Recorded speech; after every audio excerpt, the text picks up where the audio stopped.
countdown begins. I can't wait to share this momentous occasion with my entire family." This was written in my mother's social media caption. With the entire family, except for me.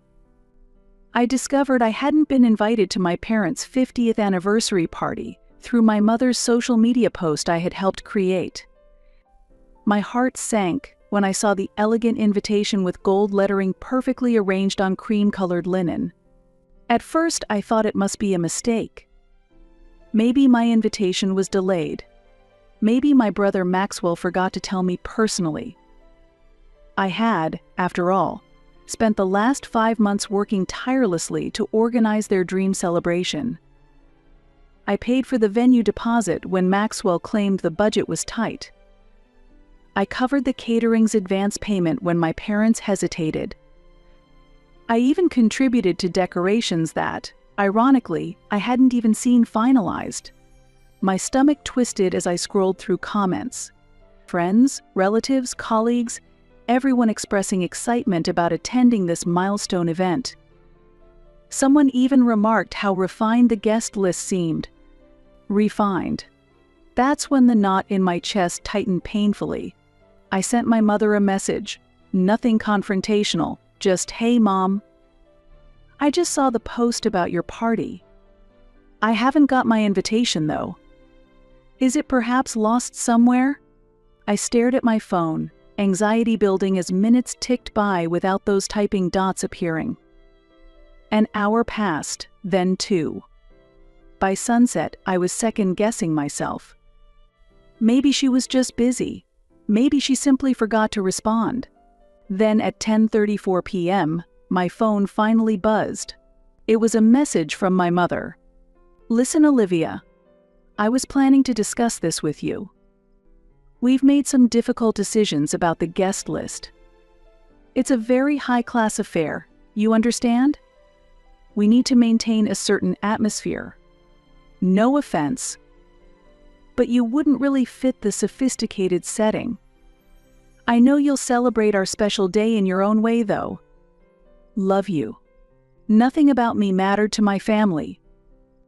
To them, I wasn't a successful entrepreneur. I was just the cleaning lady. A woman whose hands are always cracked from household chemicals, who gets dressed for practical reasons rather than style. My parents and brother have looked down on me for this. They believed that true success meant having a corner office, wearing designer suits, and running a respectable business regardless of my profit margin, not managing housekeepers. They never said it directly, but I caught their expressions every time I arrived at family gatherings in simple clothes. That slight grimace when I mentioned my latest business achievements. When they introduced me to someone, they would quickly and dismissively say, "This is my sister who runs some housekeeping service," as if I were something to be hidden. And now, despite everything I'd contributed, they had deliberately excluded me from our parents' milestone celebration. I had financed most of their anniversary party, yet somehow wasn't refined enough to attend it. I should have anticipated this. It wasn't the first time my family made me feel like I didn't belong. The warning signs had been present for years. Subtle digs during Sunday dinners, condescending remarks about my business, how my parents practically glowed when Maxwell received his promotion at the financial firm, but barely acknowledged my achievement when I expanded my business services to 3 new neighborhoods. Yet despite their treatment, I never refused when they needed help.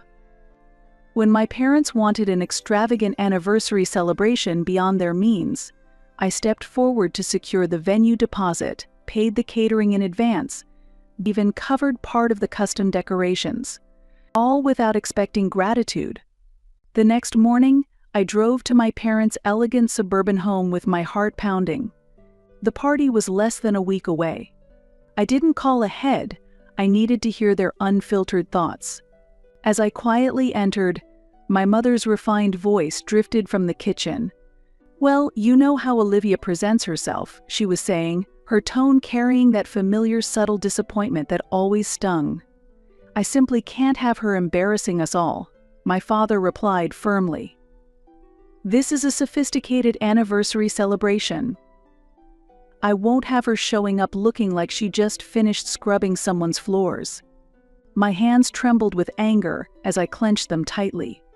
She is still family, my brother muttered, though his voice carried no real conviction.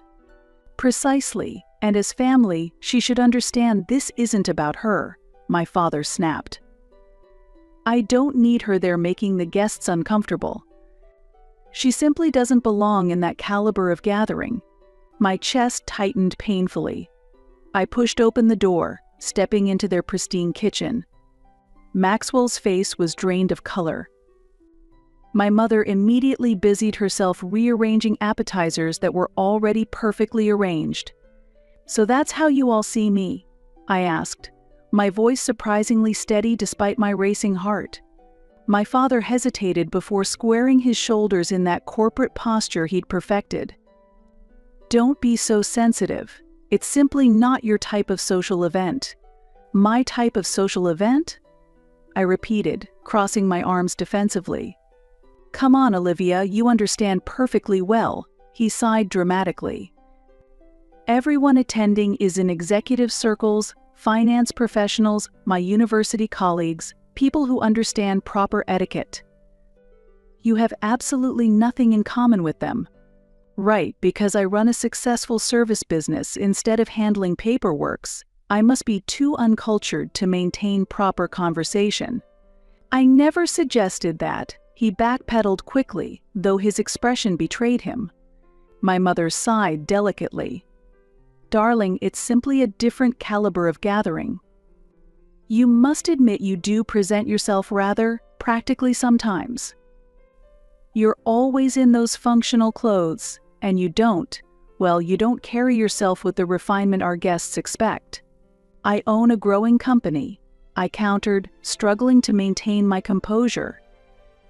"I generate more revenue than half those sophisticated guests you're inviting, but because I don't wear designer outfits daily, I'm somehow inadequate?" Maxwell groaned impatiently. "This isn't about money. It's about presentation and social standing." "Yes, you've helped significantly with the celebration expenses, which we appreciate, but this is Mom and Dad's special milestone. Everything must be flawless. You simply wouldn't blend with the atmosphere we're creating." There it was, finally exposed. The harsh truth. It meant nothing that I'd covered their expenses, that I'd financially rescued, that I'd sacrificed more for this family than anyone. To them, I would forever be just the cleaning lady. I exhaled slowly, nodding while my heart felt like breaking. "Your message is loud and clear." "Don't be so dramatic," my mother interjected with practiced elegance. "We'll have a small, lovely private family dinner with you after the celebration." "It would suit you better." I smiled, but my eyes remained cold. "You're absolutely right. That would suit me better. Because in my world, when someone supports you, you don't repay them with contempt and exclusion." I walked out before they could respond, my whole body trembling. As I drove toward my office, my phone chimed with a text from Maxwell. "Maxwell, don't blow this out of proportion, okay? You know we love you. By the way, can you still handle the final payment for the premium champagne and specialty cake? Due this Friday. XO." I laughed so hard I needed to pull over, in the pure audacity. He truly believed I would still pay. He expected me to swallow my pride as I'd always done. He had no clue I was completely done. By the time I reached my office building, my decision was final. For years, I'd functioned as the family's financial backup, their emergency resource during difficult times, the one who never refused, regardless of personal cost. I'd convinced myself this was my responsibility, what being family meant. But this crossed every line. They didn't just take my money, they took it while fundamentally disrespecting me. They happily accepted every deposit, every transfer, every dollar I provided, but when it came to acknowledging me in front of their elite social circle, I suddenly became an embarrassment. Yet they still had the nerve to text about celebration expenses, as if nothing had happened. I'd been their convenient doormat for years. No more. And then came the morning of the celebratory event for my parents' anniversary. I woke up feeling strangely weightless. No stress, no guilt, no obligations. For the first time in years, I wasn't crushed under their expectations. I had no reason to rush around solving last-minute crises. Nobody called demanding extra money or begging me to rescue the situation, because I wasn't invited, and because I'd finally stopped allowing their manipulation. But apparently, my family hadn't stopped viewing me as their financial solution. At 11:27 a.m., my phone showed Mom calling. I let it ring. At 11:42 a.m., Dad called. Ignored. At 12:03 p.m., my screen lit up with a message from Aunt Margaret. Aunt Margaret, Olivia, you won't believe what's happening. The hotel just refused them entry. I stared at my phone, then laughed with genuine relief. That night, I had canceled both the venue and the catering.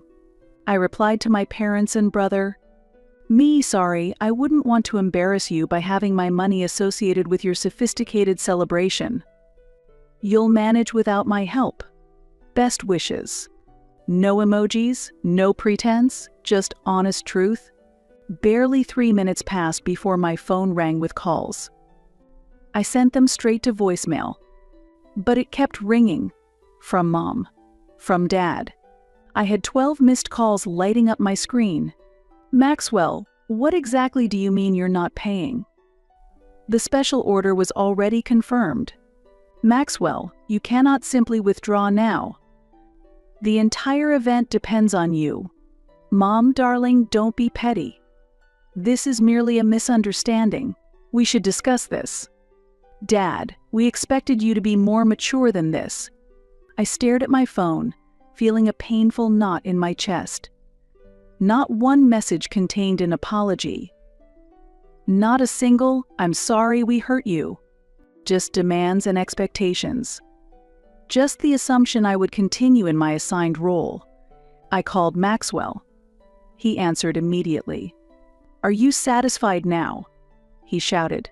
I leaned back, feeling strangely calm. About what exactly? Don't play innocent, he snapped.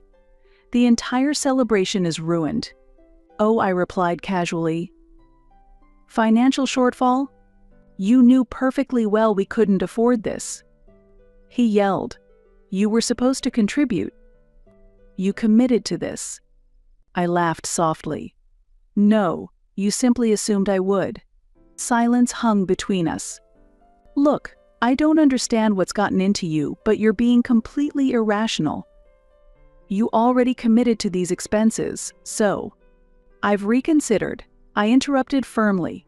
There was complete silence. Excuse me? I've reconsidered my position. I repeated myself deliberately, each word crystal clear. I won't be contributing another cent. You'll need to handle it yourselves. Are you actually serious right now? His voice rose sharply. You're actually going to betray Mom and Dad like this? I couldn't help but laugh. A betrayal? You mean like how you deliberately excluded me from their celebration because I don't fit the sophisticated atmosphere? Or how you discussed me, as though I were some embarrassing family secret? That kind of betrayal? He made an exasperated sound. You deliberately let us fail, he finally said, his voice unsteady. No, I corrected. You failed entirely on your own merit. And then, for the first time ever, his carefully maintained facade cracked. I don't understand, he whispered. Why couldn't you just help us? After everything we've been through, after everything I've done. Everything you've done? I repeated, my patience evaporating. You mean exploiting me for years? Taking my money without appreciation? Treating me with contempt the moment I wasn't financially useful? I never intended things to be taken that way, he muttered. You never do, I replied coldly. That's precisely the problem. The silence stretched uncomfortably. Then his voice trembled. So that's your final decision? You're simply walking away from your family? He sighed. I just wanted perfection. If I invite you now, will you help? You don't want me at Mom and Dad's celebration? Fine. But you don't get to use my money while pretending I'm not good enough to attend. You've made it perfectly clear I don't belong there, so I'm respecting your boundaries. Stop being so incredibly sensitive, he snapped. You're just upset about not receiving an invitation. Grow up. I took a deep breath, maintaining my composure. What's fascinating is you think this is about the invitation. That's not it at all. It's that you've used me financially while simultaneously looking down on me. That's what truly infuriates me. Oh, please. He scoffed dismissively. Your business is thriving. You wouldn't even notice the expense. There it was. No gratitude. It's not even being entitled anymore. Just naked, unashamed greed. You're absolutely right, I replied, my voice now icy. My business is thriving, and not a single dollar from it will ever go to you. Never again. Wait, he began, but I ended the call. This time, I was truly finished. Without the payment, the hotel canceled everything. Staff literally locked the reception room while guests were arriving. People stood confused in their formal attire outside, as the event planner frantically attempted to explain. I heard that because the guests had gathered and the situation became unmanageable, the hotel manager specially offered the backyard for free as an emergency measure. However, there was naturally no food prepared, and the atmosphere was plain without luxurious decorations. The scene of white plastic tables and chairs by the poolside, with just a few hastily gathered vases, was far removed from the sophisticated, upscale anniversary celebration they had been bragging about for months. Aunt Margaret later explained the situation in detail over the phone. Olivia, you should have seen it. Your father could barely speak to anyone. He just stared at the ground in front of 80 invited guests, as if wishing the ground would open up and swallow him. How was Mom? I asked, unable to contain my curiosity. Your mother was wearing her branded clothes with her usual perfect makeup, but her face was bright red, and her smile was clearly forced. When some guests sarcastically said, "What a wonderful anniversary party," she could only nod, unable to even make excuses. My aunt continued, suppressing a laugh. They looked so miserable. Since they were always bragging about their wealth, I'm sure many were secretly pleased to see them in such a situation. And Maxwell? I asked. He kept apologizing to the guests, making excuses like the gourmet food will be served later, the champagne delivery is delayed, and this is just a gathering for appetizers. The real party will start soon. But everyone understood the situation. His boss and all the important financial figures he was trying to impress were there too. Then what happened? About an hour later, when the small amount of cheese and crackers prepared as hors d'oeuvres ran out, Maxwell hurriedly ordered from a nearby pizza place. A few bottles of cheap sparkling wine were delivered instead of fine wine. Oh, the misery! My aunt shook her head. You should have seen their faces when your father's college dean, while putting pizza in his mouth, said, "This is an interesting choice." One of Maxwell's colleagues, clearly drunk, loudly exclaimed, "Maxwell, you're not much of a party planner. You've been saying it would be wonderful for months, and this is the result?" After that, an uncomfortable silence spread across the gathering. According to my aunt, what was particularly painful was when my parents tried to give their golden anniversary speech. Without a microphone, she simply stood by the poolside, attempting to speak to an uncomfortably quiet audience. They looked pitiful.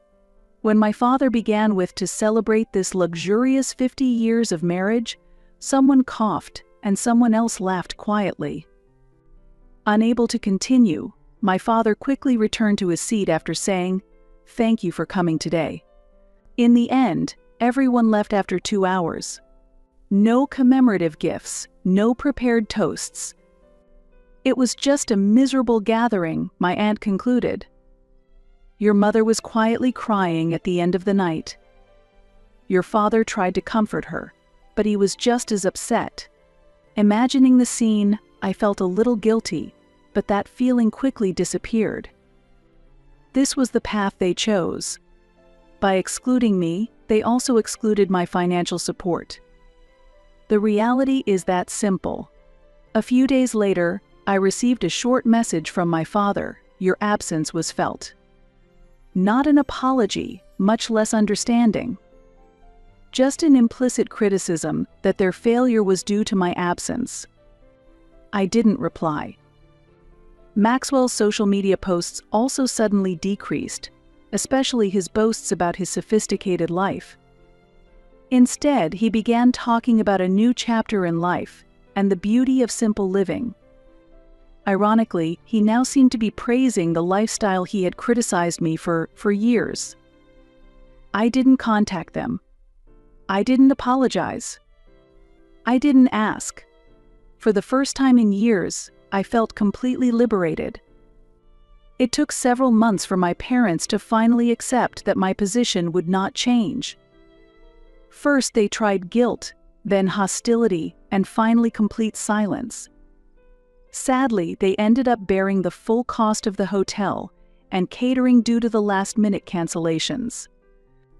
The luxurious hotel strictly applied the cancellation clause, charging fully for the reserved venue, premium champagne, custom cake, floral decorations, and even the dedicated band ordered for the event. The cancellation fees were mercilessly charged, leaving Maxwell and my parents with substantial debt. According to Aunt Margaret, the total amount was astronomical.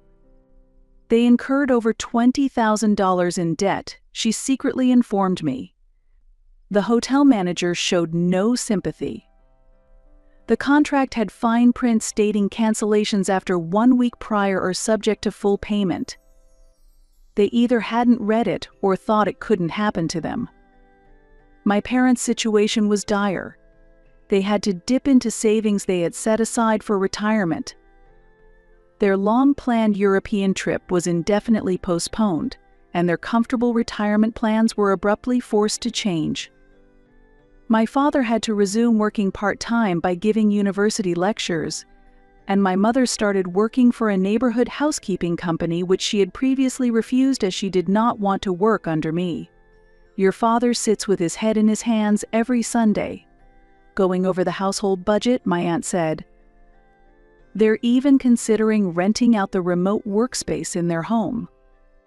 I can't believe your mother used to call that shameful. But now, they need to do anything that brings in income. How are they maintaining their dignity? I asked, feeling a bit of sympathy for their plight. Honestly, it's difficult, my aunt replied. Their status in social circles has greatly diminished. They're no longer invited to lavish dinner parties as before. It's especially unbearable for your mother.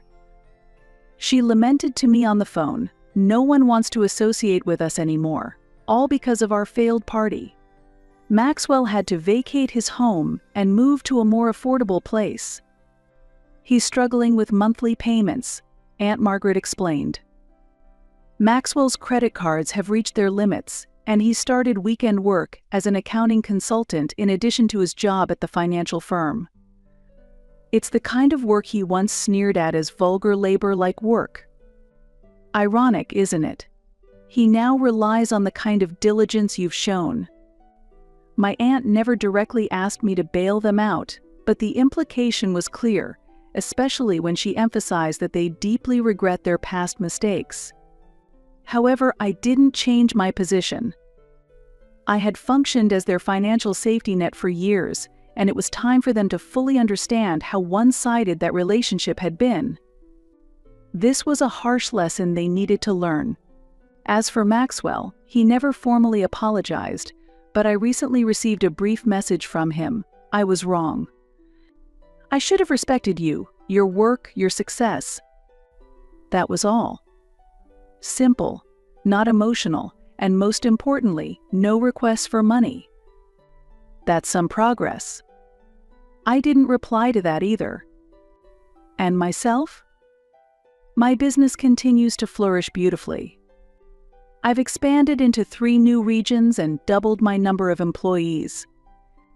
Recently, an industry magazine featured me as one of the most influential female entrepreneurs. And the sweetest thing is that every dollar I earn is rightfully mine, without family members who take it for granted. That's what freedom is.